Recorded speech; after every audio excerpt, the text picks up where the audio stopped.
Surrounded by many interesting stories and controversies, the White Wolf is a very fascinating figure in the world. His circle of friends includes some of the most powerful members of the underworld, and people who are in society's upper echelons.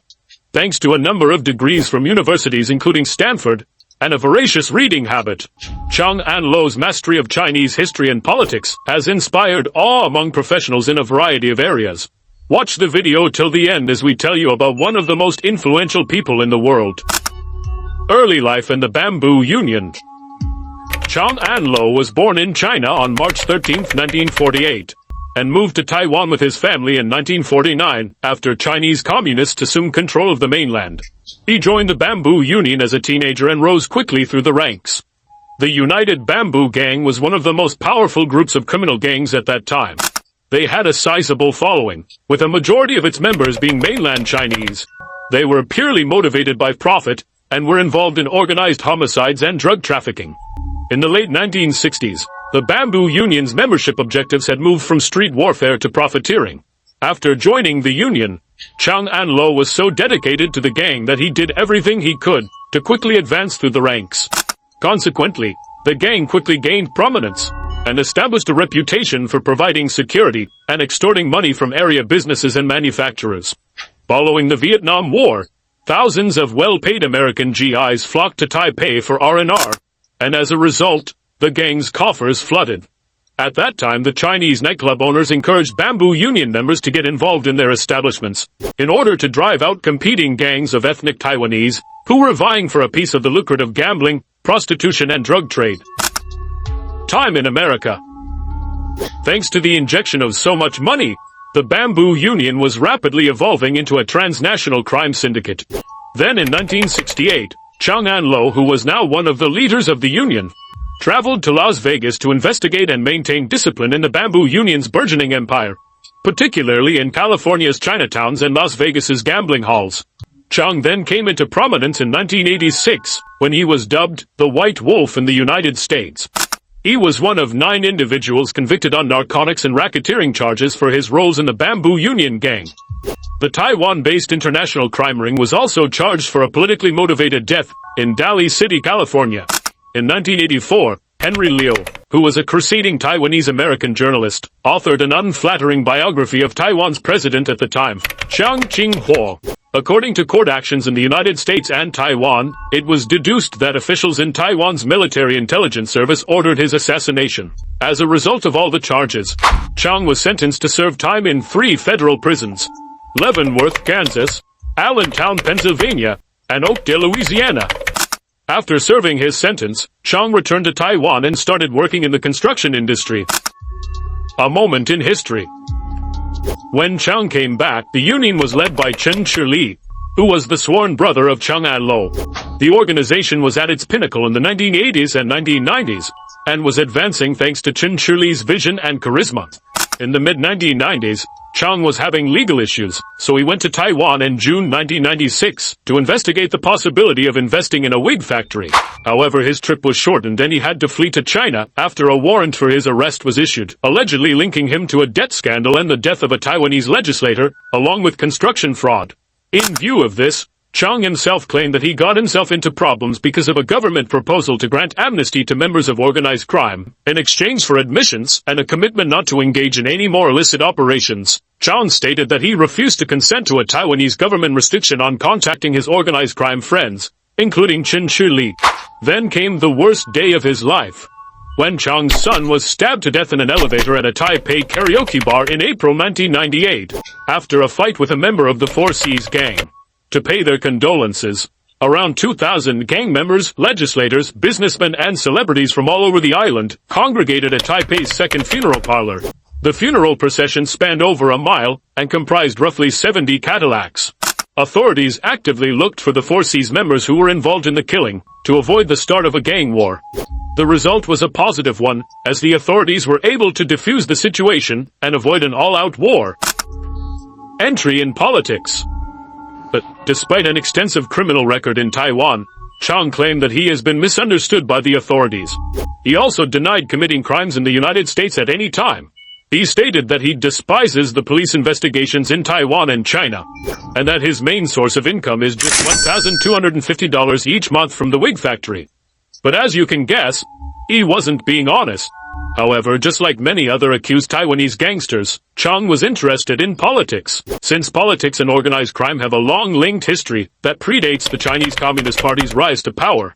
But that didn't save him from jail time in 2001, when he was apprehended by police while eating supper with 8 other people in a noodle restaurant, and was sentenced for 22 months in jail. 2004 marked the creation of the Chinese Unity Promotion Party. During that time, Chang was also present in China, and a year later, in 2005, he established a Taiwanese section of the party, and worked extensively to form this party, severing all ties with the Bamboo Union in the process. Especially after the party's supreme leader Chen Shili's death and funeral.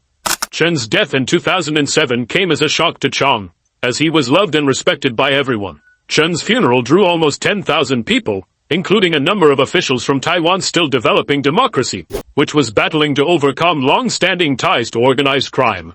Chen was an idealist, who had amassed wealth in order to do the right thing for his people.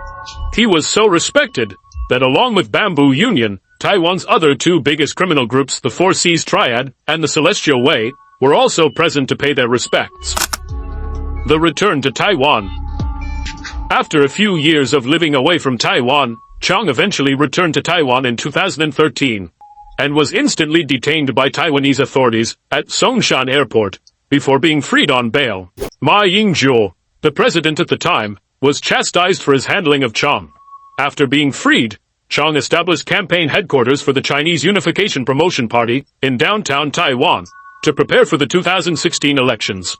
Following a raid on one of the political party's headquarters in November 2013, police expressed their worries to the press about the political party's ties to organized crime.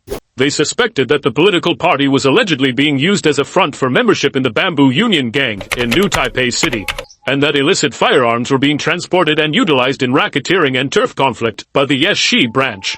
However, Chang denied every single allegation on his party, and told the press that his days of past are now behind him. On June 17, 2017, the Unification Party's headquarters on Fuxing Road in Taipei were converted into somewhat of a classroom from an office space.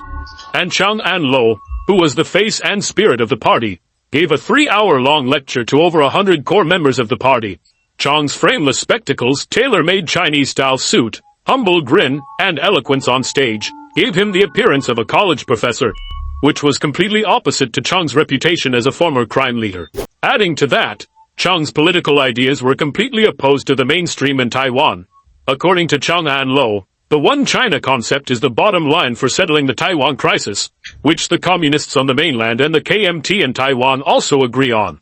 Unlike the majority of his generation, Chang's vision for the Chinese country extends beyond the island and party devotion. As Chang had the opportunity to connect with the PRC's first batch of foreign students while attending Stanford in the 1980s, he foresaw the Chinese nation's destiny shifting to the mainland. Moreover, he knew that the KMT's hope of retaking the mainland had receded, and the PRC now has a stronger position to press for a resolution with Taiwan, thanks to the return of power across the Taiwan Strait.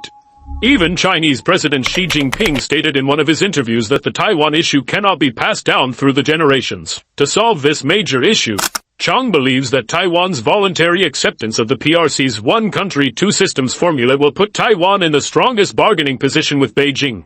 Chang also has said on numerous occasions that he believes this model would work better for Taiwan. The leader, Chang An-lo, who is now 73 years old, could have easily retired as a wealthy and content grandfather, instead of plunging into Taiwan's tumultuous election politics. Long separated from the underworld, Chang is currently commanding the UP, which is the sole force publicly advocating Taiwan's incorporation into the People's Republic of China. Chang is widely viewed by the increasingly pro-independence population through either a black or red filter, with the former equating him with the organized crime, and the latter as a puppet of the communist government, or sometimes even both. Only a handful of people are actually prepared to set their prejudices aside and listen to what he has to offer. Chang, who has lived on both sides of the Taiwan Strait, arguably knows more about both regimes and peoples than any other politician in Taiwan.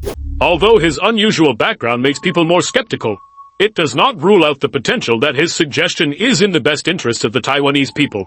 Having been living in the mainland since 1996 and visiting every spot he heard about through the KMT's patriotic education program, Chang has seen how the communists preserved China's sovereignty and lifted more than 1.4 billion people out of poverty, something the nationalists promised but never delivered. In his opinion, the success of the Chinese Communist Party vastly exceeded any residual challenges or historical controversies, and could also help the people of Taiwan if his ideology is understood and acted upon.